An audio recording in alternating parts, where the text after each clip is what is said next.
para lang po mas maintindihan namin, sinasabi po kasi dito, JSON file nga lang daw yung binibigay ng COMELEC tapos wala siyang readable na resibo. Ano po ba itong JSON file na ito sa mas madali pong pagkakaintindi?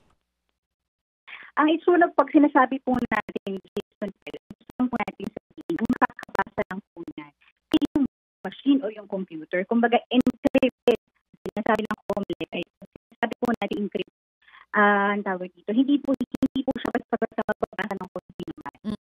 So encrypted machine language po ito na mababasa ng computer pero hindi siya mababasa o hindi siya may interpret natin mga botante kasi mula po dun sa mga nakita natin screenshot katanggulo, hindi nakalista kung sino yung mga binoto kong kandidato. Oo.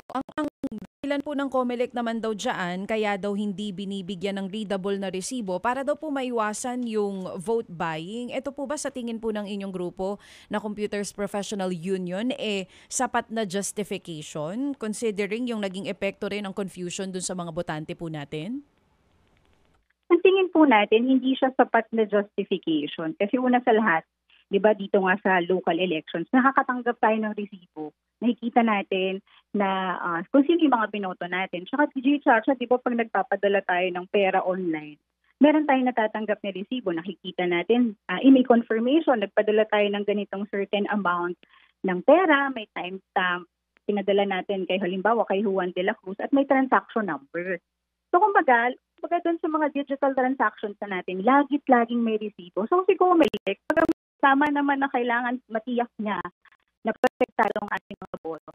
Kaya dapat ginawa niya yun, itong na hindi magbibigay ng pagdududa sa mga